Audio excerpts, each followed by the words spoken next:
Hey Vintage Church, Tyler here. I want to talk to you about a really important thing I'm excited about. I've been at Vintage Church for 17 years. When I first started, I was hopeful that I'd be here for 40 years, and I talked about that quite often. And today, I don't want to be here for just 23 more years. God willing, and if you're willing, I'd like to be here for 40 more years. I want to re-up, and I hope that you'll re-up as well. I find myself in probably the most healthy place I've been in a long time. My relationship with Jesus is rich and deep. Over the last 8 or 10 months, I feel like Jesus has just been singing over me.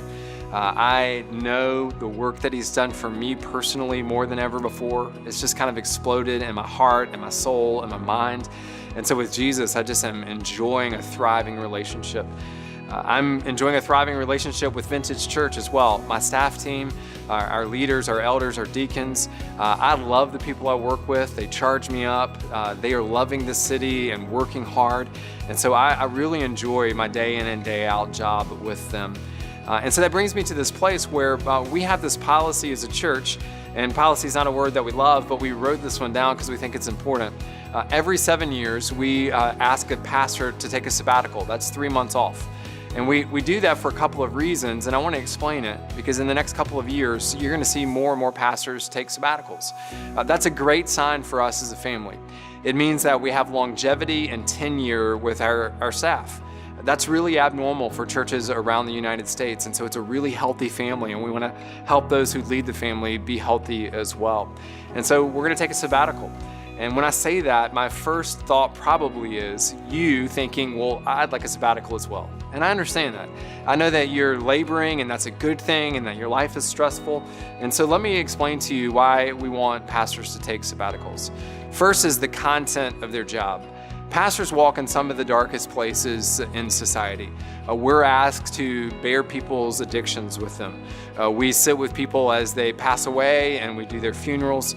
We walk through affairs. We walk through all manners of things. Some things that I've dealt with are just unimaginably dark. And because that's the life of a pastor, there needs to be a time period where they put that aside. Now, weight's not on them, and they heal up and they're restored. And so that's one reason. A second reason is pace. I know that you're running hard, and as pastors, we're running hard as well. My family and I see that. I'm out probably 15 nights a month, almost every month of the year with ministry-related items. I work 6 days a week, almost every week, 12 or 15 times a year. I work 7 days a week. And it's a lot of hours a week. And so the scriptures lead us to a place where you don't try to find balance in life, but you run really hard and then you rest. And so for me and my family, it's a time period of rest this summer, so my heart and soul and body can recharge and just be ready to go as I come back this fall. And then finally, being a pastor is about pouring yourself out. You're pouring yourself out as you're doing counseling meetings. That's really rigorous and it wears you out. I pour myself out with teaching and preaching. Most weeks I do 2 separate sermons. One is one-off and the other is 3 or 4 times at Vintage Church. And so when you're standing in front of people and writing a sermon every week, I write a 20-page paper every week. Sometimes I write 2 20-page papers every week, and then I recite it publicly, and that just wears you out.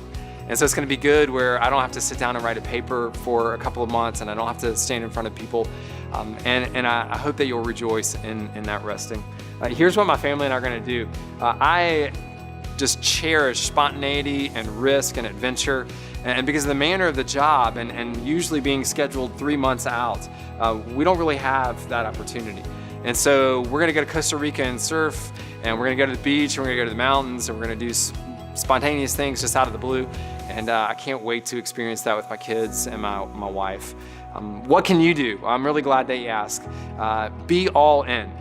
Fill this place up, if you will. The church is not a gathering. The church is not a building. You're the church. And so don't do the consumeristic thing. I know there's a lot of reasons that you come to Vintage. I'm one of them. There's a lot of others.